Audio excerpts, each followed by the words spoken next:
Chamatkar Sandhu here for KammakazeTV at the Tele2 Arena in Stockholm, Sweden, sitting alongside one half of the main event, Anthony Rumble Johnson. First of all, Anthony, I actually wanted to sit down and have this interview with you in the arena, sitting down from a fan's perspective in a few months' time. Tell us what you're feeling right now looking at this arena. It's crazy. There are too many seats to count. You know what I mean? And I think this place is just going to erupt whenever, we come out to fight. Yeah, this is the best arena I've ever been in. We heard you earlier on sparring and hitting the pads, and the echo was amazing. It was like cannons and gunshots going off in the background. Yeah, it sounds kind of nice. Hopefully it sounds like that January 24th. What's it been like for you the last couple of days, being here in Stockholm, meeting the people, doing the PR tour? What's that been like for you? It's been great. I like Stockholm. Real chill, real relaxed. I've seen like 3 cop cars since I've been here. You know what I mean? And I'm not used to that. So it's been an experience. You know what I mean? Do you have a chinchilla in the closet? Because it's going to be colder here in January. Oh, I got my jacket. Everything's ready. Everything's ready to go, man. Like I spoke to you about in the press conference, you've addressed your personal issues already in other interviews, and I don't want to go into that. But again, can you just try and highlight what it feels like to actually just be able to focus on your fight career again? It feels like 1,000 pounds have been lifted off my shoulders. I'm just glad to be able to train and focus like I need to, because when you have situations like that going on in your life, it's very hard to focus. But it's over with, and now I'm dedicated to my career 100% again. So I'm happy about that. It feels like with you going through this process and just being able to address it in the media, we've seen another side of it, more of an emotional side of Anthony Johnson in some of the interviews. Even, you addressed it a few times now, but, you did say that, when you found out that you're going to get this opportunity, you did, break down in tears. That's a side that we haven't seen from you before. Emotional is a strong word. Most men don't use the word emotional. Yeah. But, yeah, man, just with dealing with so much, I am human.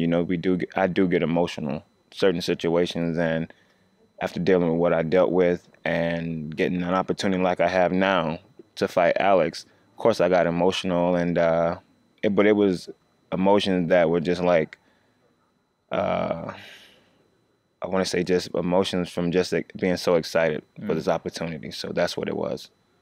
Well, let's talk about the fight. Gustafsson, he's a massive superstar here in Europe, specifically here in Sweden. He's had his title shot. It didn't go his way that night, but obviously you mentioned the press conference, you thought he won. What do you make of him as a fighter? He's awesome. He's awesome. Look at his fight with John Jones. That speaks for itself. Like I said, he's a great fighter, very elusive, good boxer. He uses his reach really well. He fights tall, he's very hard to hit. I mean, what can you not say about the guy? You know what I mean? He's awesome. And having the fight in his hometown, it's crazy. It's crazy because he has really all the pressure, but all the energy and support that he needs to get over the hump. And I have to fight him, and I have to fight the energy that comes with him, with all the fans backing him. But so far, everybody's been cool. Nobody's talked crazy at all, So I'm looking forward to it. Do you maybe even want to embrace that kind of villain role come fight night when everyone's obviously going to be cheering for Gustafsson? No, I don't want to be a villain at all. I just want to be a fighter. You know what I mean? When you fight in somebody's, backyard, you should expect that, everybody to be against you. But I expect them to be against me, but I don't really feel like they're against me. You know what I mean? Because this place is so relaxed and so chill. I think the fans overall just want to see an awesome fight. So I don't really expect any boos and stuff like that. I expect cheers whenever I come out. You know what I mean? But whenever he comes out, I expect people just to scream and go crazy. You know what I mean? But that's good. That's good. There's a lot of mutual respect between the two of you. There's a lot of mutual respect between him and Jimmy Manuwa when they fought earlier on this year in London. Does that bother you at all? Or, would you prefer if someone really got under your skin to help motivate you to fight? Or do you just have a lot of self-motivation as a fighter? Real fighters can motivate themselves. They don't need the trash talk. They don't need all of that yapping. You know what I mean? It helps sell the fights for sure. You know what I mean? But the caliber of fighters that Gus and myself are, we don't need all of that. We know we can do so. And he's not a big trash talker, neither am I. So we're just going to show up and fight. You know what I mean? And fans know what they're going to see. They know they're going to see some heads knocking. You know what I mean? Something crazy. You know, if I wasn't a fighter, I would want to come and see this fight. You know what I mean? It has that type of feel for it, that something crazy is going to happen. Don't know what, but something crazy will happen. You know, you mentioned in the press conference when I asked you about your recent run, 8 wins on the trot in the last 3 years. You put it down to just being able to eat and how it makes you feel good at a certain way. But is it really just that? I mean, you know, you put a lot of work in, you know, in the gym. Is it just being able to kind of... I mean, I can eat, I can live life. You know, the week of the fight, I'm not miserable. My coaches are happy. I'm happy. My family's happy. My team is happy. My managers are happy. The organizations I fight for, have fought for, and now UFC is happy. It all is just coming together. You know what I mean? Just like I said, just being able to focus now.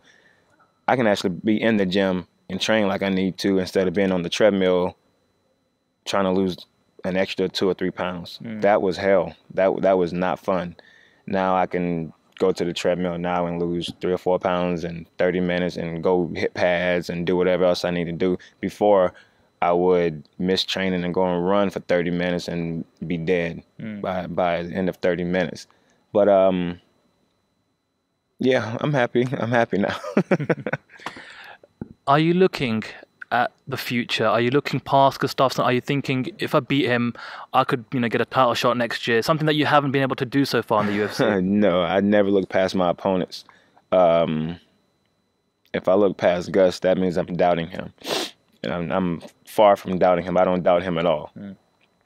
I think what I mean is are you thinking that now at this stage of your career, you're ready for a title shot? You want that title shot, and you know this will get you that title shot. No, I haven't thought about it at all. Okay.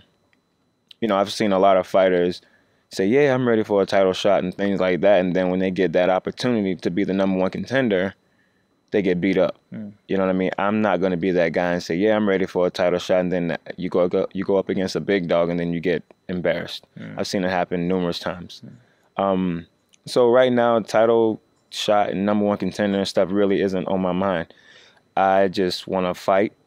I want to fight Gus and just have fun. Whenever it's my time, it's my time. Then that's when I get that title shot. You know, some people want to rush it. I'm definitely not trying to rush it. I'm just going with the flow and just enjoying life. Brilliant.